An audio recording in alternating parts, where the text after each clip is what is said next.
CQFD.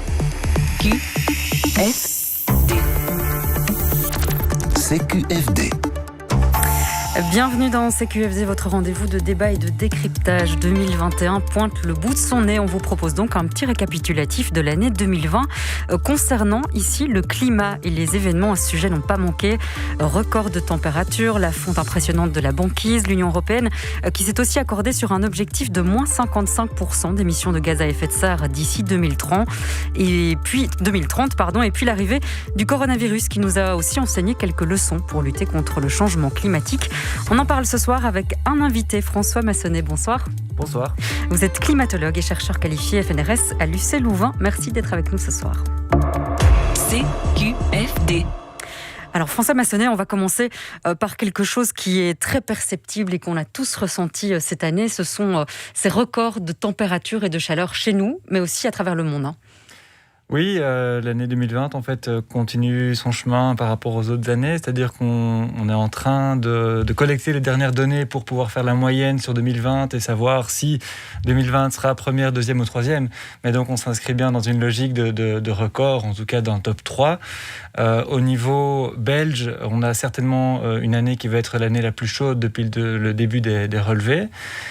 La température, c'est un indicateur parmi d'autres et au final, c'est un peu au climat ce qu'est en nombre d'hospitalisations au Covid, c'est-à-dire un nombre un peu qui synthétise une certaine information mais qui cache parfois d'autres réalités. Quand on regarde ce qui s'est passé en 2020, on a eu en effet beaucoup de feux de forêt, des feux de brousse aussi en Australie. On a eu quasiment un record de banquise arctique. C'est la deuxième fois qu'on passe sous la barre des 4 millions de kilomètres carrés. C'était arrivé une seule fois en 2012. Qu'est-ce qui explique cette rapidité ici, par exemple, de la fonte de la banquise cette année ? Alors, c'est comme souvent une conjonction de facteurs, c'est-à-dire qu'on a une tendance de fond, on a un réchauffement global qui fait que, toutes choses étant égales par ailleurs, la banquise se retire un petit peu plus chaque année. Et puis, au-dessus de ça, on a des phénomènes météorologiques qui viennent un jour ou une année interférer positivement et empêche un retrait trop rapide, et d'autres années où les conditions météorologiques sont défavorables et accélèrent la fonte de la banquise par rapport à une autre année. Alors il y a eu un événement assez particulier, c'est la saison des ouragans dont on a peut-être assez peu parlé.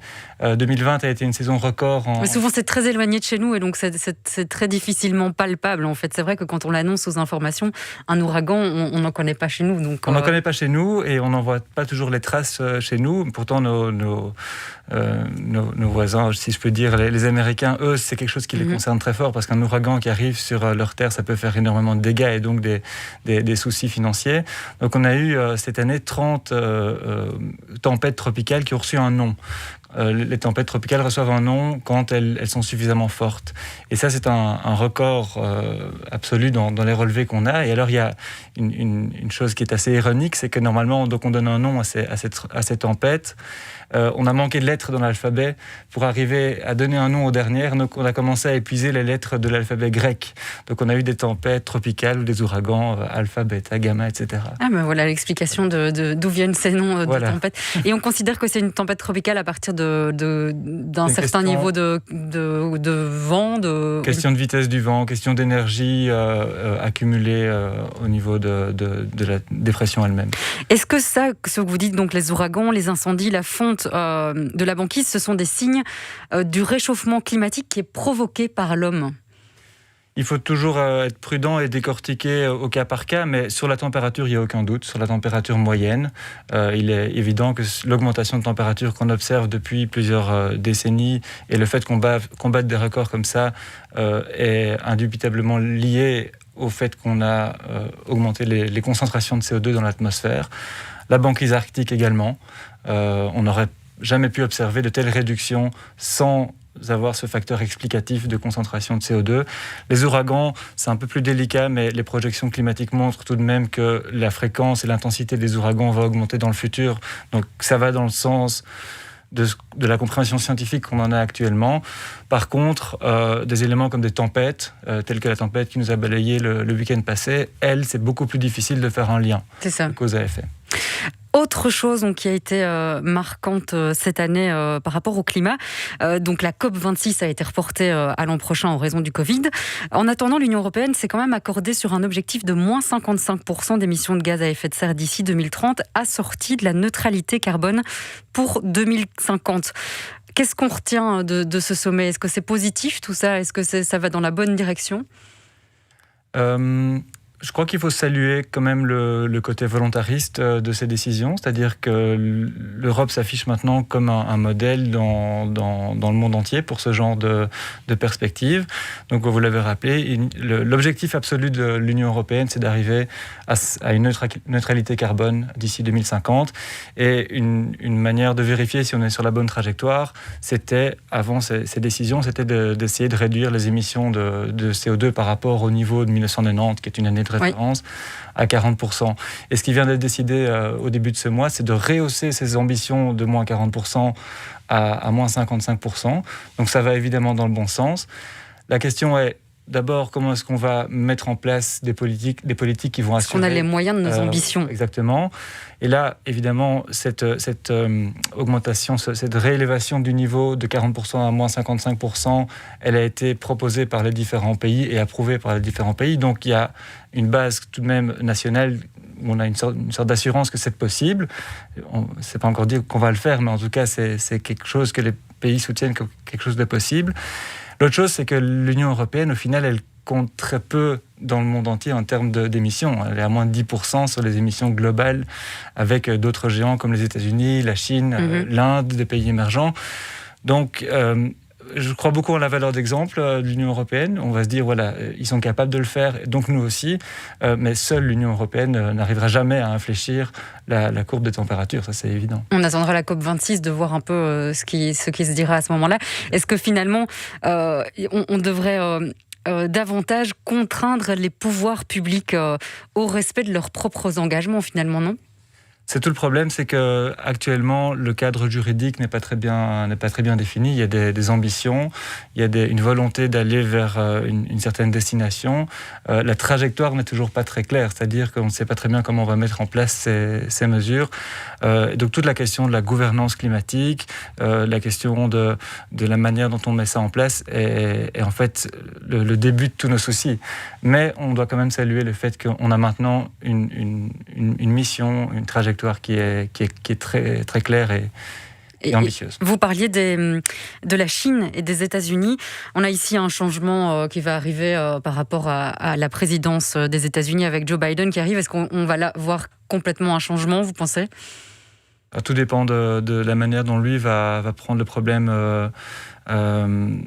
devant lui. Je crois qu'il a manifesté durant sa campagne un certain volontarisme pour embrayer les décisions qui sont prises actuellement en Europe. Donc j'ai bon espoir que tout ça va dans le bon sens, mais de nouveau on connaît la lenteur, l'inertie de tout, d'une société en général, d'un système de production d'énergie, etc. Parce que c'est ça toute la question, c'est comment est-ce qu'on va arriver à convertir notre consommation d'énergie, à la fois pour consommer moins, mais aussi pour consommer une énergie qui qualitativement est moins émettrice de CO2. Donc, est-ce qu'on va être capable d'aller dans cette direction ? Et puis est arrivé aussi, malheureusement, ce coronavirus qui va évidemment sans doute aussi jouer dans les législatures des gouvernements parce qu'on va plus reprendre le focus économique et peut-être que le climat sera un peu laissé de côté, on espère que non. Mais quel impact on peut donner pour l'instant à ce confinement, à ces confinements, à cette pandémie sur le climat, sur les émissions de gaz à effet de serre ? Malheureusement, elles sont très faibles. Donc en 2020, on estime, on doit encore attendre quelques jours, mais que les différents confinements qu'on a effectués auront contribué à réduire de 7% au mieux par rapport aux valeurs de 1990, 7% des émissions de CO2.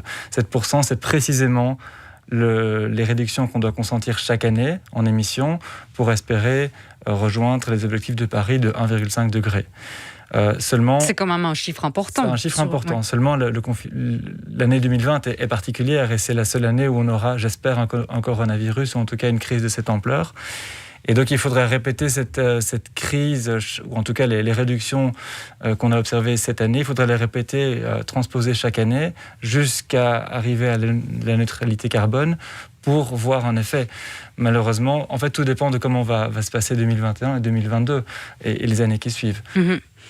Pourquoi est-ce que ça n'a pas un aussi gros impact qu'on aurait pu le penser, finalement ? C'est parce que il faut éviter de confondre deux notions physiques qui sont d'une part des notions d'émission de CO2, c'est-à-dire qu'est-ce qu'on met dans l'atmosphère en termes de masse de CO2, et que sont les stocks de CO2. Les flux et les stocks, c'est ça qu'on doit différencier. Les flux et les stocks. Donc les flux, c'est ce qu'on met, les stocks, c'est ce qu'il y a. Ce qu'il y a dans l'atmosphère actuellement intègre toute l'historique des émissions passées depuis le début de l'ère de la révolution industrielle, donc des dizaines, voire des centaines d'années. Et ce qu'on fait en une année ou ce qu'on ne fait pas en une année va avoir un impact minime sur les stocks. C'est un peu comme si on a une baignoire qui est bien remplie d'eau chaude, et puis pendant 10 secondes on met un peu d'eau froide, la température ne va pas spécialement diminuer. Donc c'est ça la différence principale, c'est qu'ici on joue sur une période de temps qui est climatiquement parlant, au final, extrêmement courte. C'est l'une des différences entre la pandémie et le climat. Il y a une différence de temporalité. Ah oui, il y a une différence évidente. Et pour pousser le bouchon un peu plus loin, on peut réaliser que la trajectoire climatique de notre planète pour les 20 à 30 prochaines années, elle est écrite. C'est-à-dire que quoi qu'on fasse aujourd'hui, quelles que soient les émissions qu'on effectue dans l'atmosphère, les températures pour les 20-30 prochaines années, elles vont être les mêmes. Ce n'est qu'à partir de 20-30 ans qu'on va commencer à avoir une séparation. Pour la crise sanitaire, ce temps de latence, ou en tout cas ce temps d'attente, il est de 10-15 jours. On sait que si aujourd'hui on met en place des mesures de confinement, ce n'est que dans 10-15 jours qu'on va commencer à voir les chiffres baisser. Donc ça donne un rapport temporel entre les deux crises. Et ça montre bien aussi, et ça je crois que c'est quelque chose qu'on aura appris cette année, c'est que il ne faut pas tout de suite attendre le lendemain de la mise en place d'une mesure, d'attendre d'avoir des conséquences visibles. Donc ce qu'on peut espérer ici, c'est que des politiques plus vertes, moins émettrices en CO2 vont commencer à avoir un impact sur les stocks, donc les concentrations de CO2 dans les 10, 15, 20 années à venir. On va commencer à avoir un léger fléchissement de l'augmentation des courbes de CO2. Et la température, elle va suivre encore bien après, c'est-à-dire dans 30-40 ans. Et un certain nombre d'entre nous seront même plus là pour en parler. Donc on est aussi dans une optique où tout ce qu'on fait aujourd'hui ne nous sert pas spécialement à nous, mais sert à une génération future, ce qui est quand même une grosse différence par rapport à la crise sanitaire. Est-ce qu'il n'y a pas un risque que notre reprise économique provoque un pic des émissions ? De nouveau, tout dépend de la manière dont on va l'aborder. Une bonne question, par exemple, c'est la question du prix des carburants. Pendant tout le confinement, les carburants ont été à un prix assez bas parce qu'il y avait plus de demande, tout simplement. Donc il y avait énormément de stocks en réserve. Et là, la question que doit se poser un gouvernement, par exemple, c'est est-ce qu'on maintient un prix du carburant à un niveau d'avant-crise en augmentant les accises, par exemple, et en utilisant les taxes pour financer des projets de relance qui soient plus verts, ou est-ce qu'on joue la carte de la dérégulation, on laisse tout couler comme ça, et on fait un pétrole qui est pas cher. Donc voilà, c'est ce genre d'exemple-là qui montre qu'il faut... On a encore les cartes en main, il faut simplement se choisir une relance économique qui soit la plus verte possible. S'il devait y avoir un grand enjeu que vous trouveriez important pour 2021, ce serait lequel ? Je pense que ce serait de remettre le rôle des experts et des scientifiques au centre du débat. Je dis pas ça parce que moi-même je suis scientifique, mais je pense qu'on a vu ce qui s'est passé entre le mois de juillet-août et la deuxième vague, c'est-à-dire qu'il y a eu dans les médias une sorte de dissonance entre certains experts et d'autres experts, où il y a eu certains experts qui ont commencé à dire que finalement c'était pas si grave, qu'on n'allait pas du tout vers une deuxième vague, malgré la mise en garde d'autres experts. Il y a aussi une disproportion dans le temps de parole donné à certains experts qui sont parfois un peu décriés par leurs confrères ou leurs consoeurs. Donc voilà, je pense que ce que m'a appris cette crise-ci, c'est de à tout prix essayer de faire la part des choses et de donner un temps de parole aux experts de façon à ce que les gens qui s'y connaissent un petit peu moins au final aient une bonne raison de mettre en place des nouveaux comportements. Et remettre au devant de la scène la légitimité et la crédibilité des experts. Oui, exactement. Merci beaucoup François Massanet d'avoir été avec nous ce soir. Je rappelle, vous êtes climatologue et chercheur qualifié FNRS à l'UC Louvain.